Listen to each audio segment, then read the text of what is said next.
विपक्षी दलों की पटना में हुई बैठक में फैसला हो चुका है कि बीजेपी के खिलाफ मिलकर एक उम्मीदवार उतारा जाएगा।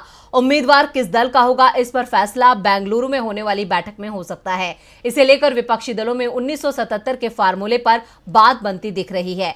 1977 में विपक्षी पार्टियां कांग्रेस के खिलाफ एकजुट हुई थी और इसका फायदा भी हुआ था, लेकिन इस बार ये एकजुटता मोदी सरकार के खिलाफ है। विपक्षी दलों को मोदी सरकार के खिलाफ जीत का फार्मूला मिल गया है।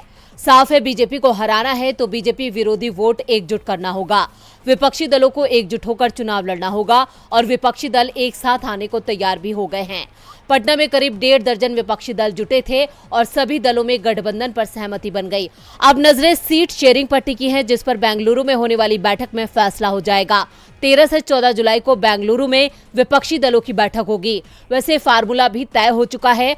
पटना में विपक्षी दलों में इस बात पर सहमति बन गई है कि जो फार्मूला 1977 में विपक्ष ने उस दौर में भारत की सबसे लोकप्रिय नेता इंदिरा गांधी को हराने के लिए अपनाया था, वही फार्मूला मोदी सरकार के खिलाफ काम करेगा। सीट बंटवारे में पुराने प्रदर्शन को आधार बनाया जाएगा। पिछले 3 चुनावों में पार्टी को मिलने वाला वोट और सीट तय करेगी किस दल की दावेदारी कितनी सीटों पर मानी जाएगी। जहां विपक्ष का गठबंधन पुराना है, वहां पहले की तरह ही सीट शेयरिंग की जाएगी।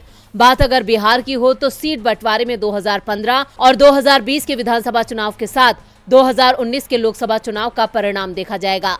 बिहार में आरजेडी का प्रदर्शन विधानसभा चुनाव में अच्छा रहा। कांग्रेस ने भी विधानसभा चुनाव में बेहतर प्रदर्शन किया, लेकिन लोकसभा चुनाव में जेडीयू का सिक्का चला। इसी तरह से बंगाल और यूपी में भी सीटों का बंटवारा किया जाएगा। ममता बनर्जी और अखिलेश यादव भी इस फार्मूले पर सहमत होते दिखाई दे रहे हैं। अब अगर बेंगलुरु में सीट शेयरिंग पर सहमति बन जाती है तो देश की करीब 400 लोकसभा सीटों पर बीजेपी के खिलाफ आमने सामने का मुकाबला होना तय माना जा रहा है।